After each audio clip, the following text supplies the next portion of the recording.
I always wore a mask, always. I would never let anyone see what I really felt inside.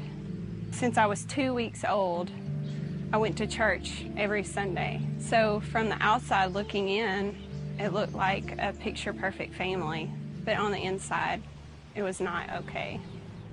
I grew up living in fear. There was anger and rage and physical attack in my home. I didn't dare to tell anyone what was happening at home.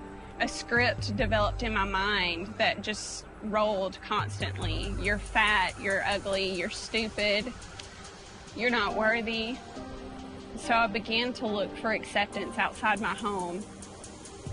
I started drinking at a young age, at 14, but the masquerade continued through my college years. I would start the night off with a fifth of whiskey and chase it with a half a case of beer 5 to 6 nights a week, and then on Sundays I would go to church, and it was a vicious cycle. In 2001, I moved to Nashville, Tennessee. Shortly after I arrived, I landed my dream job. I was the event coordinator. I felt like I'd finally made it because I had an all-access pass to Music City. One night, I attended a Nashville Star premiere party, and I met a guy, and he was interested in me too. I mean, automatically, I was just so attracted to the way that he made me feel like a princess. I'd never felt that before, and so I was just willing to do anything for him. And so I took on his fast-paced party lifestyle. We went out drinking one night. We were drinking whiskey as usual, and he looked at the door and he said, "I just wish a pretty girl would walk in." It crushed me because I realized that he didn't look at me, you know, like a girlfriend, but more as a drinking buddy. I just sat there and drank more and more and more. I don't remember leaving the bar. I pulled onto I-65 north, but I was heading southbound. I had a head-on collision with a van, a family of 3. The only thing I remember is waking up out of my blackout in the back seat of the police car. And I woke up spitting glass out of my mouth. I had no injuries, but I just had a mouth full of broken glass. Both cars were totaled in the accident, but no one was injured.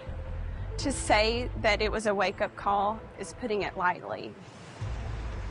As I faced what could have been a very tragic end to a family and me, I was so ashamed, just horrified at what had happened.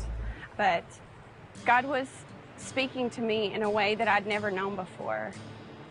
It was as though hitting rock bottom was the place that I had to hit in order to fully see how much He loved me.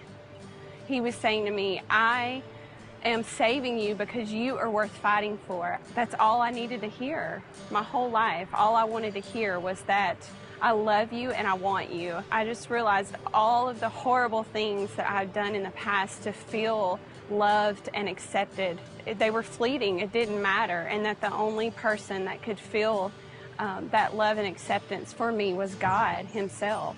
From that point forward, everything changed. It was a huge miracle. No one knew that I had been convicted of a DUI and that I had to spend a weekend in jail. I never missed a day of work.